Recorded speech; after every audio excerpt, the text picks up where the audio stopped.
Hey fiber friends, welcome to the Botanical Knitter Vlogcast. But I lie awake, wondering why.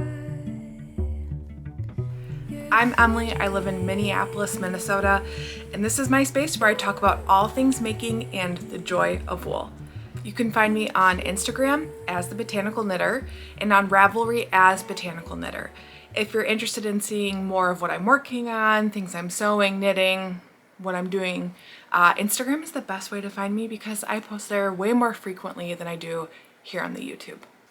It's been a while since I sat down and filmed a full episode.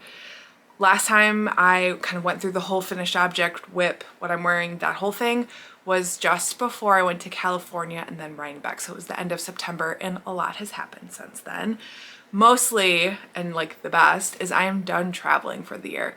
I'll go to Wisconsin to visit my family tomorrow for Thanksgiving and over Christmas, but there are no flights in sight and I'm really excited for that. I might go to Iowa in January for work, but that will be a drive trip, not a flying trip. So I've been enjoying staying in one place for more than 7 days at a time, and I'm enjoying time at the house. This past weekend we decorated for Christmas and winter, and the house is extra cozy. With the time change, with the season change, it is getting dark, and I counter that by just having lights everywhere. I made these little twinkle lights. I've got the LED, or not the LED, but like the remote candles everywhere.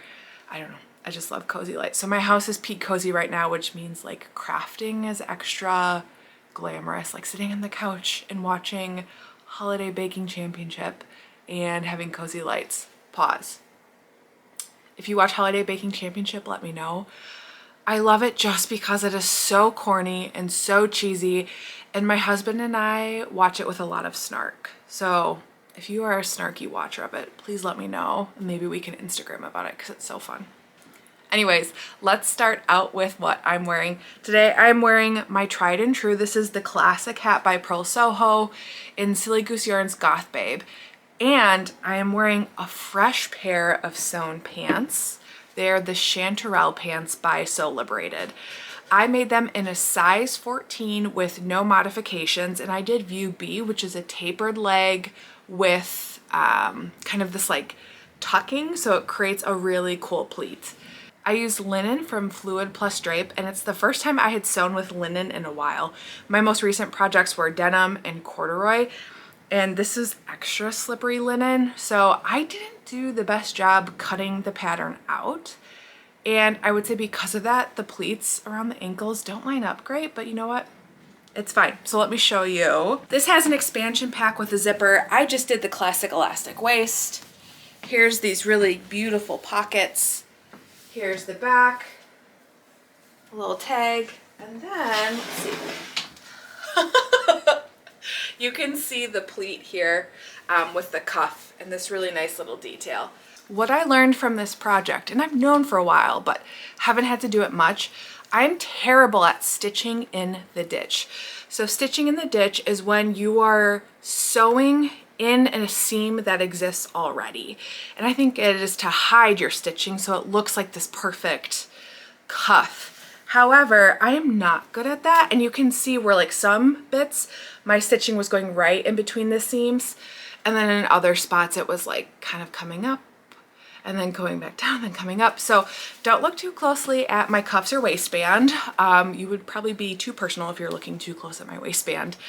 But if anybody has any tips or a great video about stitching in the ditch beyond going slow, let me know. I think it's just one of those things where I need to do it more often and do a little bit more practice, and it'll come to me potentially a little bit better. So we'll see. There have been several joy of wool moments since we last connected. First, if you haven't watched my Rhinebeck vlog, here is a link to it. I loved it. I loved Rhinebeck. I do every year, this is no surprise, but the community vibes of it were extra great. And of course, being in Susie's booth all weekend, seeing her just shine at a woolen affair and New York Sheep and Wool was just most excellent. So there is a vlog of that where you can see the trip behind the scenes as kind of a vendor, and then also some of the things that I got during that weekend or my purchases during that weekend. We also recently hosted a brew and make with you at Falling Knife. That was our November one. My friend Bree hosted the October one while I was in New York, or while Teresa and I were in New York for New York Sheep and Wool. So thanks, Bree, for doing that. The next brew and make is going to be on December 21st from 2 to 4 p.m. at Surly Brewing Co. And stay tuned, but it's on the solstice. And so Teresa and I are scheming of doing a little bit of a skein swap. So stay tuned. If you aren't a local, I'm sorry, I wish you were, so you could come hang out with us at breweries and knit and crochet and do embroidery or whatever else. But the Oktovervest Makealong has also come to an end. That went from September 1 to October 31st. If you participated in that, thank you. I created a Discord for that Makealong, which was knitting, sewing, crocheting, and I loved seeing everybody's finished objects or whips or getting pattern inspiration. So thanks for joining that. I will drop in some photos from the Makealong at the end in the vlog footage. And thanks to everybody who donated prizes. I was, as always, blown away by the generosity of this community and was able to give out like 10 or 11 prizes. So that was pretty exciting. My first finished object is the Soda Pop Beanie by Sari Nordund. This is a top-down pattern that just came out recently. It's inspired by the K-pop Demon Hunters. And this was an impulse cast on. After Rhinebeck, I was really craving knitting with Handspun, and I wanted to be more intentional about making time for spinning. I feel like the summer was all about the sewing and knitting, and my wheel was a little neglected after Tour de Fleece. So since then, I've been spinning, more on that later. And then I decided to knit with my Handspun. This is a top-down pattern. I really like how this looks. And, okay, hold on. Please don't judge my greasy hair, okay? Don't judge it. I want to show you how this fits. I have not blocked it yet. So I anticipate that this will smooth out even more. But what I really like about this pattern is it is not too pointy. You know what I'm saying? It's not too on the head. And I also enjoy being able to try it on as I go. Usually I am deeply anxious about the hat being too long, and then it almost always becomes too short. So this, I actually wish I would have gone maybe a ½ inch longer. The pattern, you can either do a single brim or a double fold brim. I know that a double fold is probably too warm for me, but I like this one. And I was telling a friend recently, I love a hat where my ears can breathe, and this does the trick. I have no idea, I'm gonna put this hat back on. I have no idea what this Handspun is. I think it's like one of my first Handspun skeins. It is fairly consistent for how old it probably is. No idea what the blend is. Maybe like a Targi bamboo silk, but it's beautiful and I like the striping. I knit this in just, probably altogether a couple of days, and I'm planning on knitting a second for my dad for gift knitting. Dad, you're watching this, and I know you said you don't want any more hats, but you wear hats every day, so I do think you need a fresh new hat.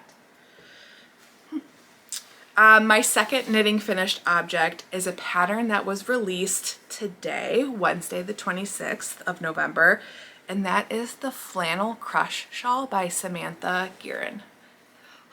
She's beautiful. If you watched my Wisconsin weekend getaway, you have heard about this.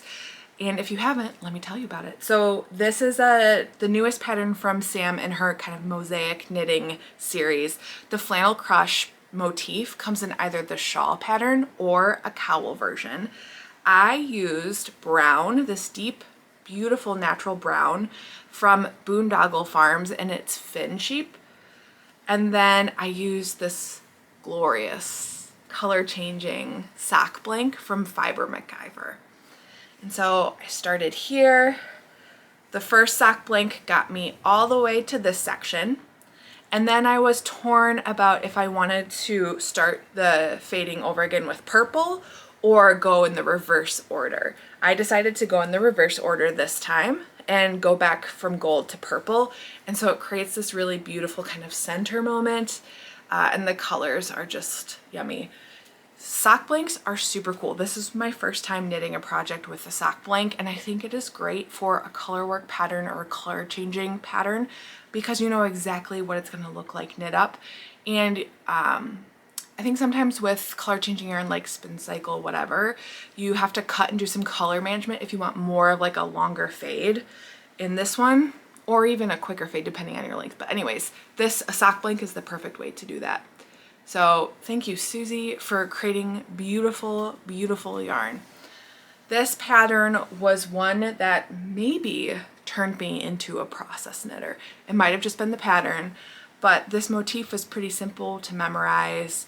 Between the color changing yarn, the motif, the rhythm of slipping stitches, and the fact that like not every one is a purl stitch, right? Like you're alternating. It really was enjoyable, and it is cozy, and I like the alternating I-cord edge, but you can see it's like just a squishy, beautiful shawl. I've been kind of wearing it on the couch as basically a blanket. I've been wearing it wrapped around my shoulders. I very much feel like I belong in a period piece, but the colors are just yummy.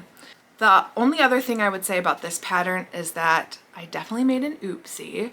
I did not totally pay attention to the yardage that Sam very clearly calls for. The good news is when you're doing a shawl pattern, they're very easy to modify and either lengthen or shorten. The bad news is I wasn't the most reliable test knitter. Sorry, Sam. I ran out of yarn, of my color changing yarn, and I didn't have time to get another sock blank from Susie. So mine is about, I think I like missed this much of a repeat, so it should be even this much longer. Maybe someday I'll go back and rip out my bind off, and I want to say binding because of sewing, rip off the I-cord bind off, and add some length to it and maybe make it even longer. But for now, she's beautiful, she's perfect, she wraps, it's everything I needed.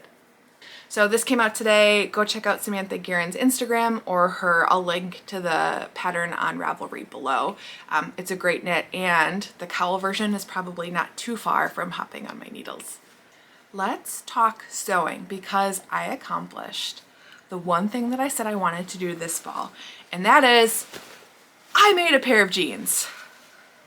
The pride I still feel in myself is, I'm just really excited. So these are the Oxbow jeans, and I knit these as part of a sew along with Casey of Young Folk Knits. Casey finished hers in the summer or the spring.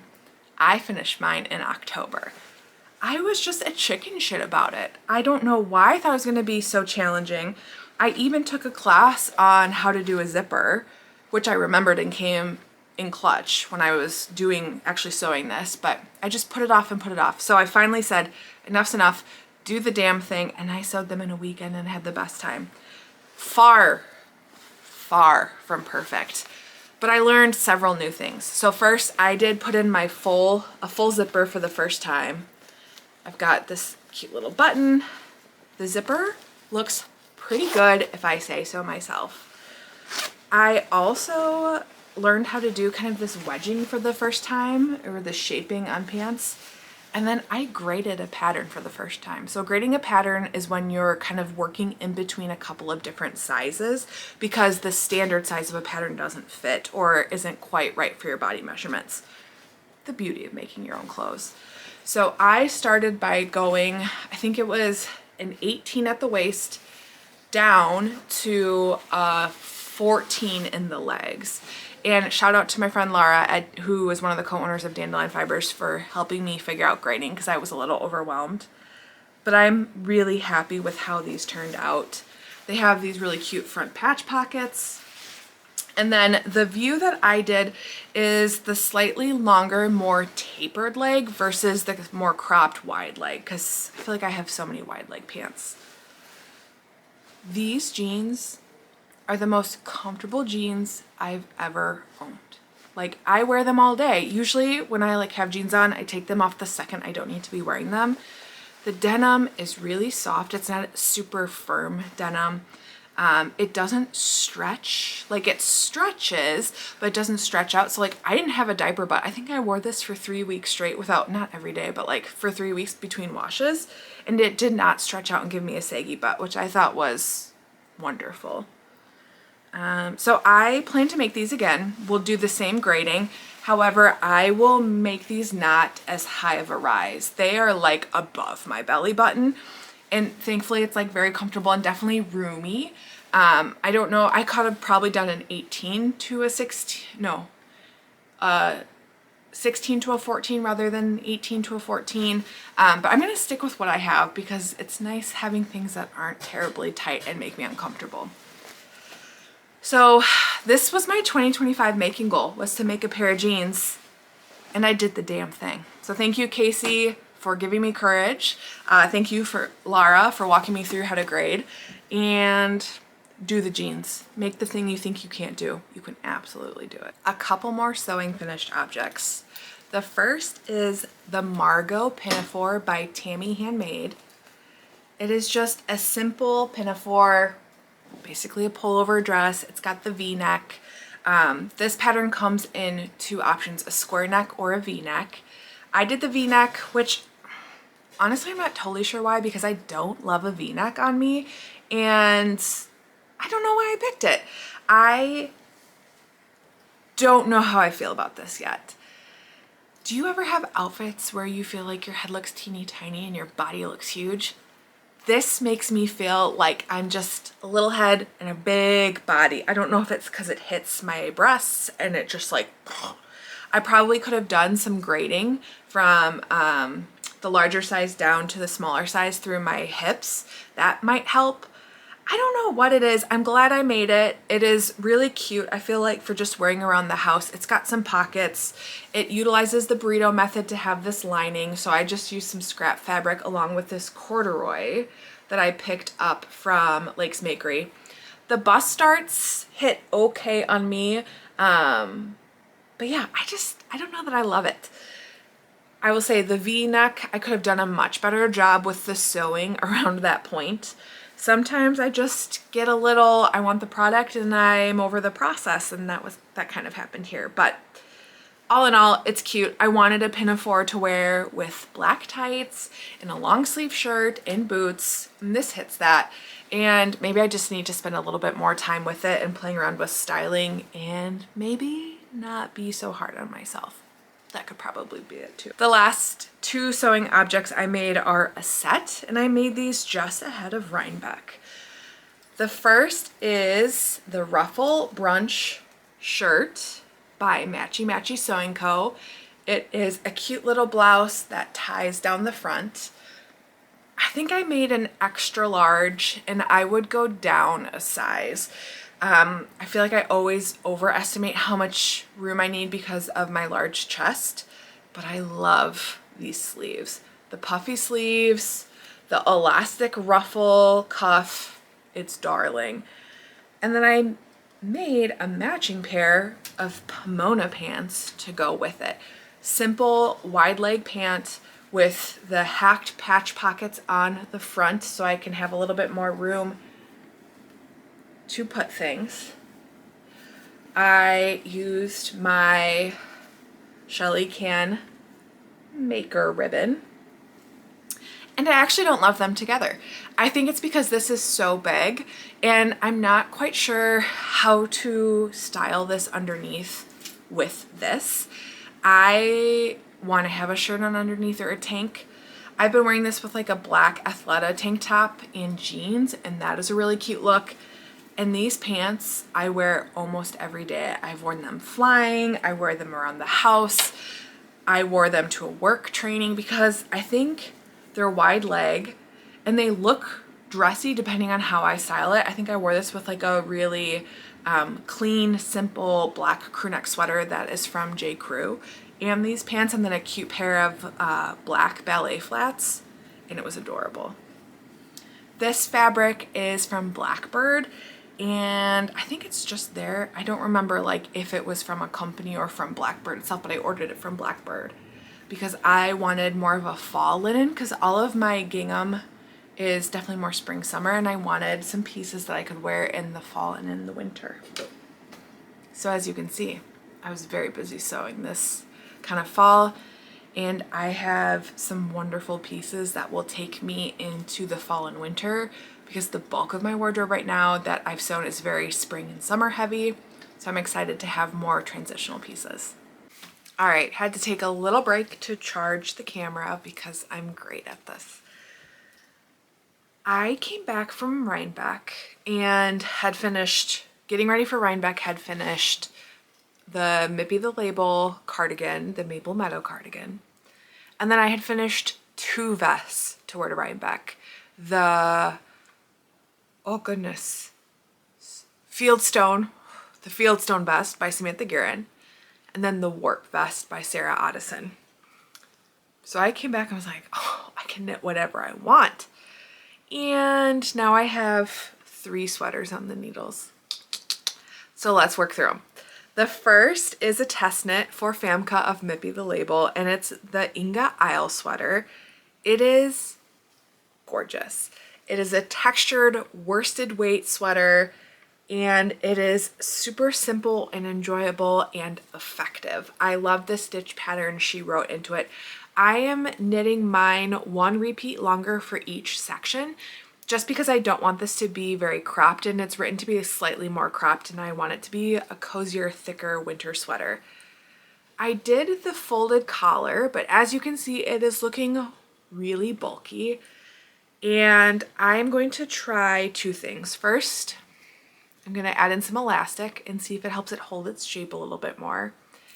And if not, I'm going to rip it out and just do a single collar 2x2 rib for maybe 1.5 inches and then bind off, instead of playing around with this, because I just feel like as of right now it's a little too thick for my liking. I am starting the last textured section before I switch to the ribbing, and then I'm on to the sleeves, and that's it. I love the saddle shoulder construction of this. I think the faux cable is so pretty. I'm knitting a size medium because I don't want a ton of ease, and it is not due until early January, but I want to wear this for Christmas. So I am cruising along and hope and anticipate that I'll be done in time for Christmas. I'm using Brooklyn Tweed's Imbue colorway, or Imbue line, brand line. Can you tell I didn't work today because my brain's a little broken? And the colorway is Melba, so it's the overtones, and it is the moodier version of the red. So I'm really happy with this. It's so squishy, it's so airy. Stay tuned.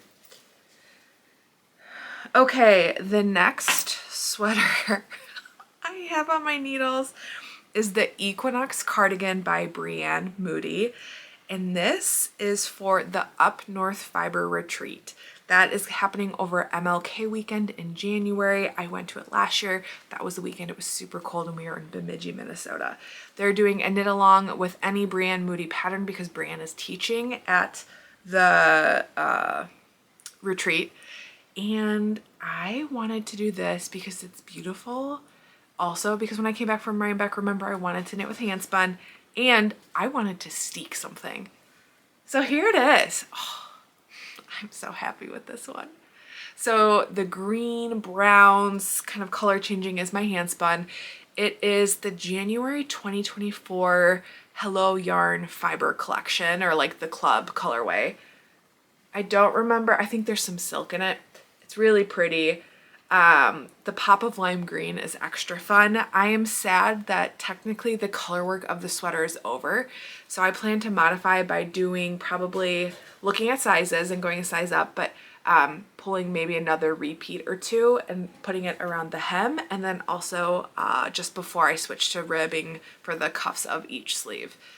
I am knitting a size 6 in this pattern, and like I said, it's my Handspun, and then I'm using this yummy alpaca BFL blend from Teresa of Get Bentz Farms. This was maybe the August CSA yarn, and I loved it. And I was like, Teresa, can I have more yarns, please? So she hooked me up. This is just flying off my needles. Right now I'm just knitting in the round stockinette, which means I can read and knit, and I hope I will definitely have this done in time to wear to the up north retreat in mid-January.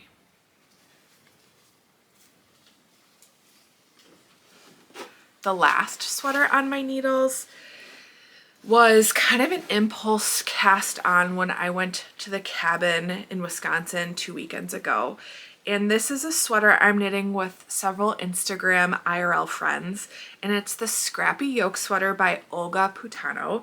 I am very early on in the yoke and knit this in a weekend because the colorwork sections are so simple, they're so memorizable, and it's really fun to see how the colors are playing together.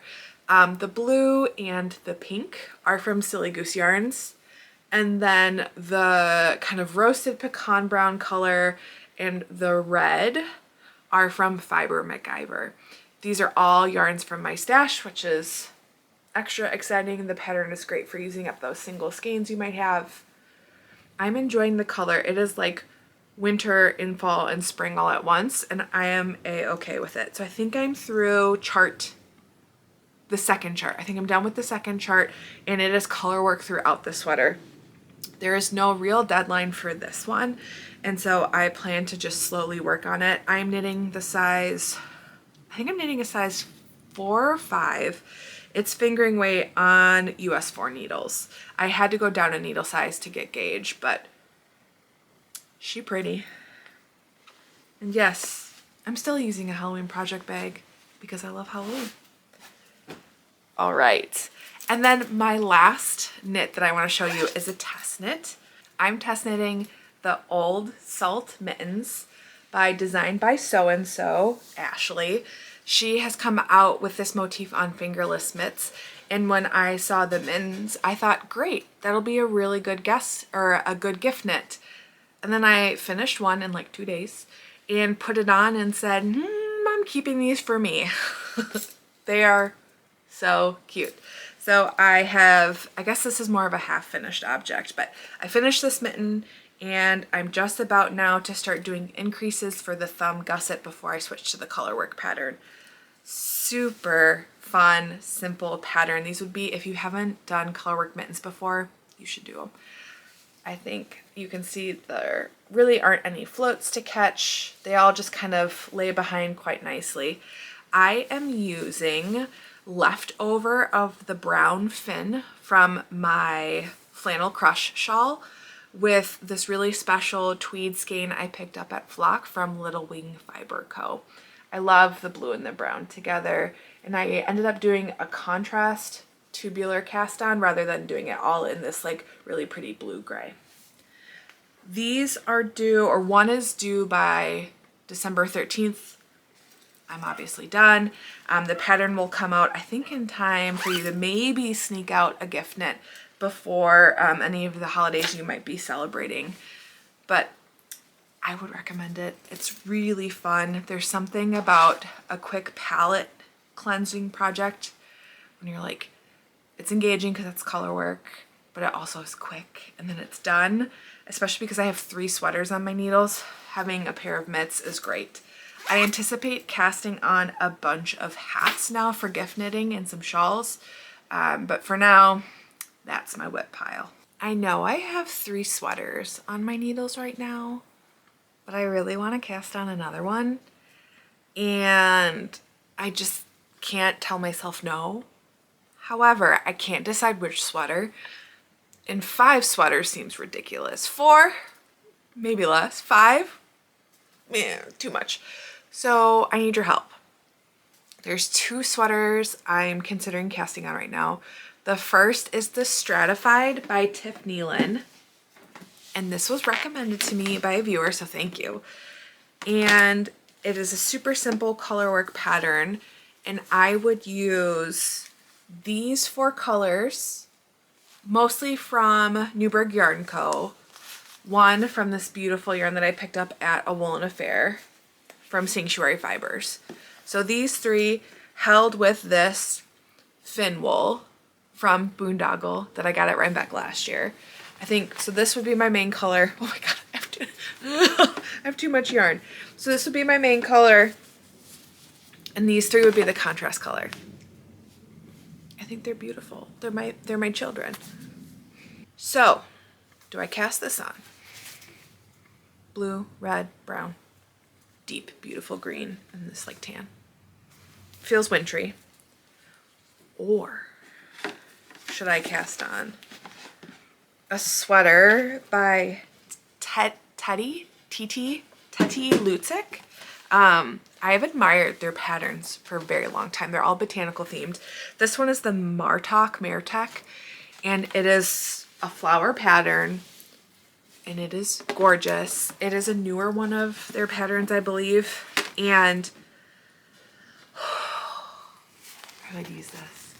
This would be my main color. It's York from Farmer's Daughter with Willow Creek, also from Farmer's Daughter. Both of them are on the Pishkin base, which is 100% Rainbow. Look how beautiful this is. Again, these are my yarn children. They're beautiful. Say hi to them. It's so pretty. So these are all skeins that I picked up at Sacred Sheep the first year, so 2023. And then I got this week. I bought these two because I just thought it was a really pretty combo with York. Or should I wait? Should I cast off a sweater first and then start a sweater? Don't make me be responsible, please. So the question I'm asking you is, should I cast on the Martech, the flower colorwork? Should I cast on the Stratified by Tiffany Lynn? Or third option is finish your sweater, then cast on. Don't disappoint me, okay? All right, I do have a bunch of gift knits in my future. I'm doing a test knit for Tori U that I'll cast on. That one's due at the end of January. And that one is sport weight, should be pretty quick, hand spun, beautiful. I'm gonna gift knit that for someone. And then, like I said, I'm gonna do a couple of hats, which are great for conference calls. Beyond that, I can't believe like it's December, and that means it's almost Vlogmas. Vlogmas is how I came to YouTube. I was like, I'll try Vlogmas, we'll see how it goes, and if I like it, then I'll start a vlog or a podcast, and I loved it. Vlogmas is my favorite time of the year. I love watching people's Vlogmases. I love vlogging my day. It is like a time capsule for me. I love going back and watching those memories with my family, Chris and I exploring, doing things with the dogs, crafting, all of it. So Vlogmas is coming. Get ready for it. I will probably do every day, maybe miss a couple days or blend a couple days here and there, especially when it's like the mid-Decembers and I'm still working and there's really not much happening beyond that. But I am doing a fiber advent this year, a fiber countdown from Treehouse. My friend Susie got me a sewing countdown. Thank you, Susie. And then I also got myself like a maker's label countdown. So every day is a different label that you can sew into your hand spun or your hand knit clothes, your hand sewn clothes. So I'm excited for that. So spinning and sewing. I'm also thinking about using the advent that I got 2 years ago that I haven't touched yet because it is so perfect. I am afraid I won't find the perfect pattern. But again, then that would be 5 or 6 sweaters on the needles, and that feels bonkers, right? Like 6 sweaters is bonkers. Send help. All right. Let's see. I have finished a bunch of books recently, both reading and audiobooks, because of all the sewing I've done. The one that I just finished, that I cannot stop thinking about is The Everlasting by Alex Harlow. I listened to it and wow, like it's very different. It is sci-fi mixed with a little fantasy. For the first 20 minutes, 30 minutes of the book, I thought it was England, but it's not, but it's like kind of like England. But I kept being so confused, being like, I don't know this name. And then it took me a little while to realize, yeah, girl, because it's a fake country. So I would really recommend that one. I liked that book a lot. Like I've been thinking about it. It got me thinking about things. It is so different from anything I've read recently. So would love it. I also finished listening to The Promised Land from Barack Obama. I started listening to this 2 years ago when it first came out, stopped listening to it, and then I needed some comfort listening. I longed to hear a lawmaker talk about deep policy issues, like to be wonky and to talk about the world and negotiations and diplomacy and passing policies that help people. So that was like a little balm for my heart, and it was very long, but it was great. So if you're interested, would really recommend it. It is very wonky, which is why I liked it. Like, goes into deep about different types of policies. Obviously that's like right up my lane, but I think even if you don't like policy, you'll find it interesting, and it's really interesting to hear about the first couple of years from his perspective. It goes right up until after the midterms, I think, and there's supposed to be more books coming. So come on, President Obama, let me hear them. Okay, from here I'm going to transition into vloggy clips. I've got some footage from hikes, from walks. We recently could see the northern lights, and I feel like actually most of America and like the northern hemisphere could see the northern lights. It is unusual that we could see such beautiful colors in the city. We saw the beautiful reds, and so I have some camera footage of that. It was amazing. We got our first snow today, so I think I'm gonna spend the rest of today knitting on the couch, cozying up, and I have to do some packing because we leave for Thanksgiving tomorrow. All right, friends, I hope wherever you are well, and I'll see you next time.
And I like, it calls, and you can make this